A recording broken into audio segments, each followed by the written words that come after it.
नमस्कार छात्रगण, मैं कांजी गढ़वी आप सबका इस वीडियो में हार्दिक स्वागत करता हूं। दोस्तों, आज इस वीडियो में हम कवि श्री सूर्यकांत त्रिपाठी निराला जी की कविता जूही की कली का भावार्थ देखेंगे। पिछले वीडियो में हमने कवि निराला जी का साहित्यिक परिचय देखा और उनकी कविता सखी वसंत आया का भावार्थ देखा। इस वीडियो में हम उनकी कविता जूही की कली का पठन करेंगे और फिर उसका भावार्थ देखेंगे। सूर्यकांत त्रिपाठी निराला की कविता जूही की कली। विजन वन वलरी पर सोती थी सुहाग भरी स्नेह स्वप्न मगन, अमल कोमल तनु तरुणी जूही की कली, द्रुंग बंद किए शिथिल पत्रांक में वासंती निशा थी, विरह विधुर प्रिया संग छोड़ किसी दूर देश में था पवन, जिसे कहते हैं मलयानिल। सन 1916 में रची गई यह कविता कवि निराला जी की प्रथम कविता है। अर्धरात्रि के समय महिषादल में स्मशान में लिखी गई है, यानी कि प्रसिद्ध कविता है वो। अर्धरात्रि के समय महिषादल के जो स्मशान घाट है वहाँ पर लिखी गई है। कवि के श्रेष्ठ प्रगीतों में से यह एक है। साथ साथ प्रकृति सौंदर्य की आराधना भी व्यक्त की गई, यानी कि प्रस्तुत कविता में प्रकृति चित्रण है, यानी कि प्रकृति के सौंदर्य का चित्रण किया गया है। भले ही इसका आधार प्रकृति है, फिर भी इसमें रागात्मक संबंध की विवृत्ति भी हुई है।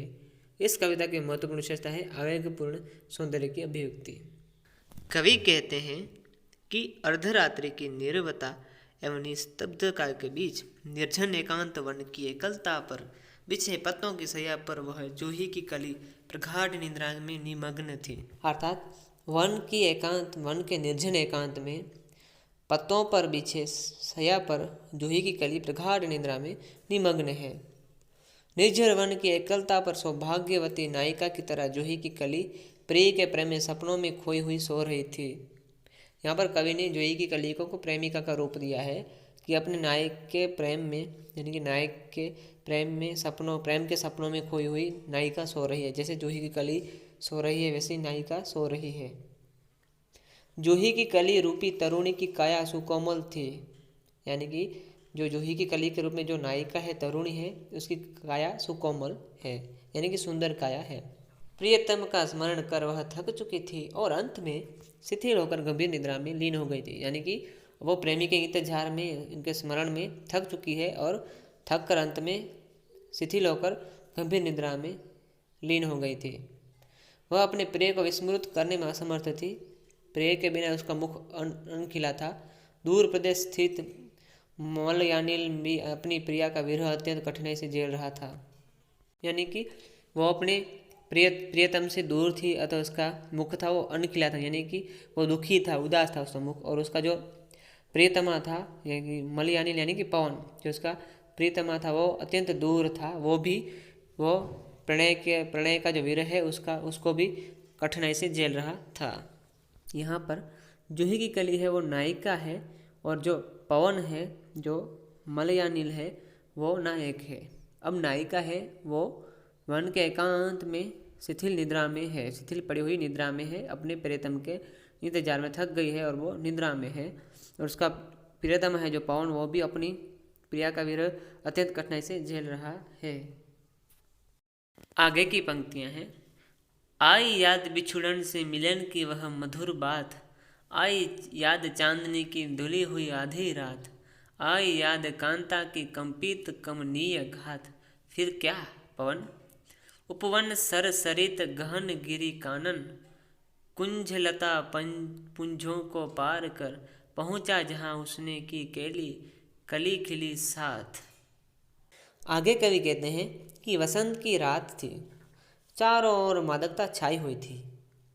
ऐसे में उसे प्रियतम की स्मृति अधिक व्याकुल कर देती थी, यानी कि वसंत की रात थी और ऊपर से चारों ओर मादकता छाई हुई थी। ऐसे में अपने प्रियतम की याद अधिक उनको व्याकुल कर रही थी, यानी कि जूही की कली को अपने प्रियतम की याद, यानी कि नायिका को अपने प्रियतम की याद है, जो यादें हैं वो अधिक व्याकुल कर दे रही थी। उससे अपने मिलनकालीन समय याद आ जाता है। उसके नेत्रों के समक्ष एक एक करके अभिसार से सभी दृश्य सजीव हो जाते हैं, यानी कि जो उनके जो मिलन काल था, उनका मिलन काल का जो समय था वो अब नायिका को याद आ रहे हैं। उसकी आंखों के समक्ष एक एक करके वो दृश्य सजीव हो रहे हैं, जीवित हो रहे हैं। उसे मिलन की मधुर बातें याद आ रही हैं। चांदनी से धुली श्वेत स्निग्ध धवल शीतल अर्धरात्रि की बेला पुनः उपस्थित होकर उसके नेत्रों के सम्मुख मूर्त हो रही है। यानी कि जो अर्धरात्रि की जो समय था, वो अर्धरात्रि में जो चांदनी थी वो पूरे वातावरण में फैल गई थी, अब नायिका के नेत्रों के सामने वो आ जाती है। प्रिया मिलन के अनेक रंगीन चित्र उसे घेर लेते हैं। आलिंगन के लिए बढ़ाए हाथों के स्पर्श मात्र से प्रिया के शरीर में कंपन प्रारंभ हो गया था। ऐसी स्थिति में नायक पवन स्वयं को न संभाल सका। यानी कि अब दोनों मिलन के लिए तड़प रहे हैं, दोनों का मन है वो विह्वल हो रहा है मिलन के लिए, दोनों तड़प रहे हैं, एक दूसरे से मिलना चाहते हैं। जो नायक है वो भी अब नायिका से मिलना चाहता है। आवेग की स्थिति में उद्विग्न एवं अधीर हो नायक प्रियतमा से मिलने की तीव्र गति से चल पड़ा। यानी कि अब नायक है वो नायिका से मिलने के लिए तीव्र गति से चल पड़ा, यानी कि पवन है की कली की तरफ तीव्र गति से बढ़ रहा है। प्रिय मिलन की उत्कांठा ने रास्ते के सभी विघ्नों की परवाह नहीं की। मार्ग में कितनी ही नदी नाले पहाड़ जंगल खाई और कांटे आते हैं। यानी कि अब नायक के सामने कितने सारे विघ्न आते हैं, लेकिन वो परवाह नहीं करता है। उसके मार्ग में नदी नाले पहाड़ जंगल खाई और कांटे सभी आते हैं, लेकिन वो किसी की चिंता नहीं करता है और वो आगे बढ़ता रहता है। सहजता से वन उपवन कुंज लता की गहन गिरी कानन को लांघता हुआ अपनी प्रेयसी के पास जा पहुंचा। यानी कि अब पवन है वो सब वन उपवन कुंज लता गहन गिरी कानन आदि को लांघता हुआ अपनी प्रियतमा के पास आ पहुंचता है। प्रेयसी कली का म्लान मुख हर्ष उल्लास को से खिल उठता है। यानी कि अब जो प्रेयसी है यानी नायिका है उसका मुख है वो खिल उठता है, वो उल्लास से खिल उठती है, क्योंकि अब उसका प्रियतम पवन है उसे मिलने को आया है। आगे की पंक्तियां हैं। सोती थी जाने कहो कैसे प्रिय आगमन वह, नायक ने चुमे कपोल, डोल उठी वल्लरी की लड़ी जैसे हिंडोल, इस पर भी जागी नहीं चुक क्षमा मांगी नहीं, निद्रालस वंकी में विशाल नेत्र मुंदे रही, किवा मत वाली थी यौवन की मदिरा पिए कौन कहे। आगे कवि कहते हैं कि नायक पवन सभी बाधाओं को दूर करता हुआ नायिका के स्थान पर पहुंचा। यानी कि जो हमारा नायक है जो पवन है वो सभी बाधाओं को पार करके अब नायिका के पास आ गया है। नायिका तरुणी कली प्रगाढ़ निद्रा में निमग्न थी। संभवतः सपने में प्रिय समागम के आनंद का उपभोग कर रही थी। यानी कि प्रिय की यादें थी, वो नायिका थी वो निद्रा में थी, नींद में थी, उसको सपने में भी प्रियतम दिखाई दे रहे थे। उसे क्या पता था कि सपने में आने वाला साजन सचमुच ही उसके बहुत समीप सैया के पास आ पहुंचा है। यानी कि वो निद्रा में थी, उसे नहीं पता था कि जो उसका जो नायक है यानी उसका जो साजन है प्रियतमा है पवन, वो अब उसके पास पहुंच आया है। नायक पवन ने तरुणी को जगाने का प्रयत्न किया। उसने प्रिया के कोमल घाल और गोरे कपोलों को चूम लिया। यानी कि अब जो नायक है हमारा नायक पवन वो उसे जूही की कली है यानी कि हमारी नायिका को जगाने का प्रयत्न करता है। उसने कोमल घाल और गोरे कपोलों को चूमा। उस चुंबन के कारण लता भी इतनी स्पंदित हुई कि झूले की भांति झूल उठी, लेकिन प्रगाढ़ निद्रा में मग्न प्रियतमा कली पर इस चुंबन का कोई प्रभाव न उठा। यानी कि फिर भी जो उसकी प्रियतमा थी वो अभी भी प्रगाढ़ निद्रा में थी, इस चुंबन का उस पर कोई प्रभाव नहीं पड़ा। नायक पवन है वो नायिका को जगाने के लिए चुंबन करता है, उसके गाल पर उसके कपोल पर चुंबन करता है, लेकिन नायिका थी जो अभी भी प्रगाढ़ निद्रा में है, उस चुंबन का उस पर कोई असर नहीं पड़ता है। मीठे चुंबन और शरीर स्पर्श पर कोई स्पंद नहीं। ऐसा प्रतीत हो रहा था कि यौवन की मदिरा पीकर वह आज मदहोशी में खोई थी। यानी कि चुंबन करने पर भी जो नायिका है वो नींद से नहीं जागती, मानो ऐसा लग रहा है कि वो यौवन की मदिरा पीकर आज मदहोशी में है, यानी कि वो आज होश में नहीं है, उसने मानो यौवन की मदिरा पी रखी हो। वह अपने विशाल वक्र नेत्रों को मूंद कर सोई रही। यौवन मदिरा का पान उसने अधिक कर रखा था कि उसे दुनिया की कोई सुध नहीं थी। यानी कि वो अपने सुधबुद्ध गवा चुकी थी, अपना होश गवा चुकी थी, और उसी वजह से वो अभी भी प्रगाढ़ निद्रा में सो रही है। नायक ने इतना अच्छा चुंबन किया, स्पर्श किया उसको, फिर भी वो प्रगाढ़ निद्रा में है। यानी कि उसने जो यौवन की मदिरा थी वो अधिक पी ली थी और वो उसको अब दुनिया की भी सुध नहीं रही थी, वो अभी भी निद्रा में थी। काव्य की अंतिम पंक्तियां हैं। निर्दय उस नायक ने निपट निठुराई की, कि झोंकों की झड़ियों से सुंदर सुकुमार देह सारी चकझोर डाली। मसल दिए घोरे कपोल गोल, चौंक पड़ी युवती चकित चितवन निज चारों ओर फेर। हैर प्यारे को सहज पास, नम्र मुख हंसी खिली, खेले रंग प्यारे संग।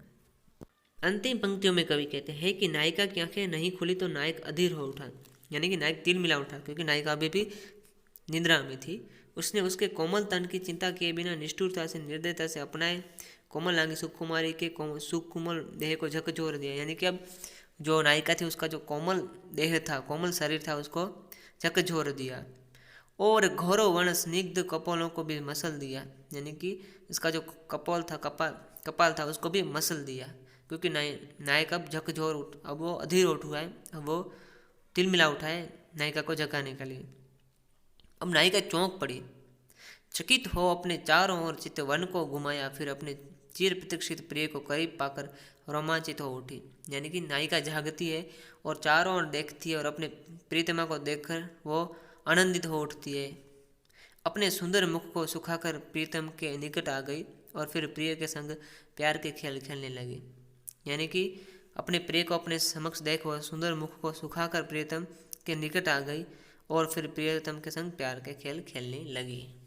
निष्कर्षतः प्रस्तुत कविता में जूही की कली को नायिका और पवन को नायक मानकर कवि ने अत्यंत रमणीय वर्णन किए हैं। किस प्रकार दोनों अपने आप से मिलने के लिए, एक दूसरे से मिलने के लिए तड़प रहे हैं, इंतजार कर रहे हैं, स्मरण कर रहे हैं।